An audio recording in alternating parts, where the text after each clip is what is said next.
was 10 and my sister was 9 and my brother was just born a couple years old. They said, we're thinking about moving to an island off the coast of Florida.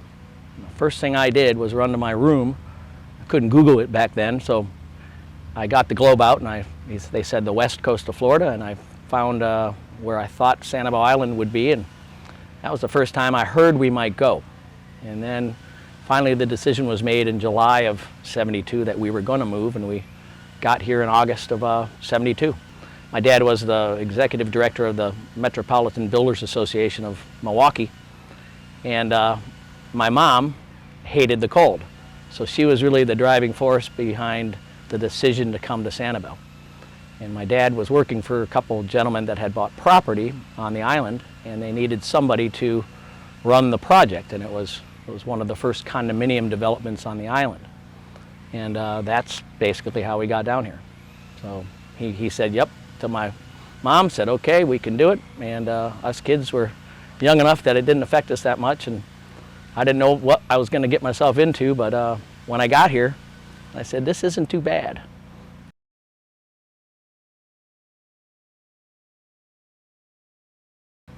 Well, the first friend I ever made on Sanibel Island was Eric Vartdahl, and this is the Vartdahl house where they've lived, I think, since 1970 or so.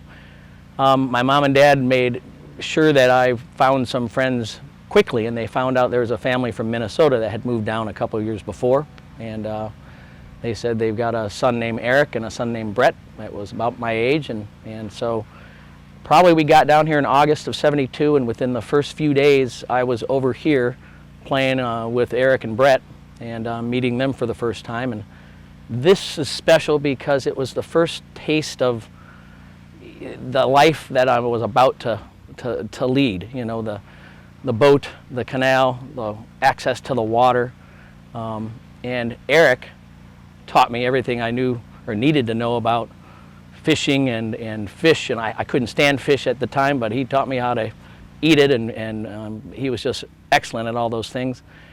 So I just thought that this was a place that made sense to film, because it was really my childhood and my teenage years and going into college were spent here a ton.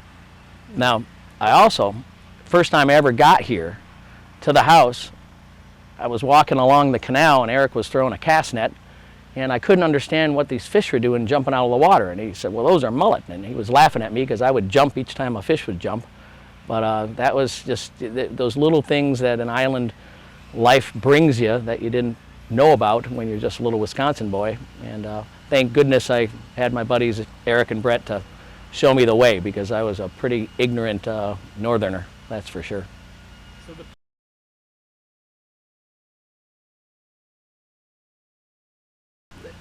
the ones with Eric and I are special because when we went fishing out off of Fort Myers Beach with Captain Roy Leonard, I think his name was, and it was just Eric and I and my sister and my little brother and my mom and dad went out, and it's special because Eric passed away in 2009, and it just, I had to think about, you know, what my life would have been like without him, and that's one reason I'm here, is because, you know, he made my childhood on Sanibel something special.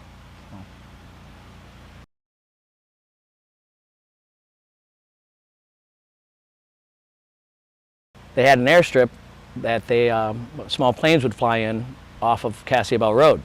Cassiabel Road at the time was a dirt road, and so one of the neat things as kids we would do is we would see little Cessnas flying into the airstrip.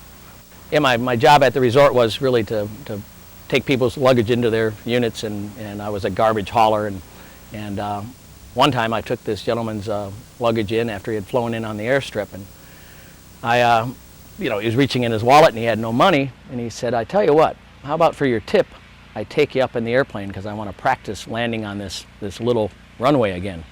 So lo and behold, didn't tell a soul, and I got in that airplane and we flew around the island. It was my first time I really saw Sanibel from the air and understood, wow, you know, I live on that island, and that was another neat thing about living on the island, is that experience, and then having a boat as a kid to be able to drive around the island, because it sort of proved that you lived there.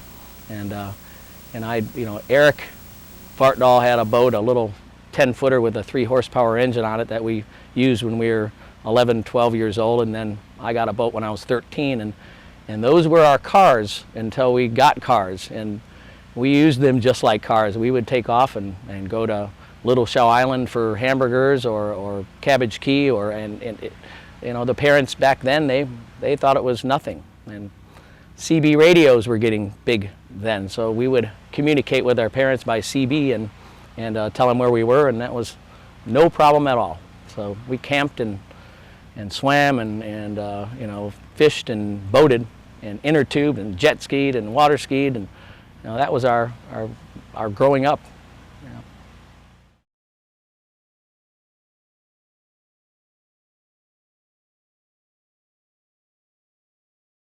This place, I figured out real early on, we've got so many people that come down here from all over the world for a week at a time, and vacation here. And I figured it out early on as a kid. Why would I leave? And so I am the last, member of the family that actually lives on the island, and that was really a conscious thought in the beginning, saying I'm not leaving here. Why would I? So, and I'm glad I stayed.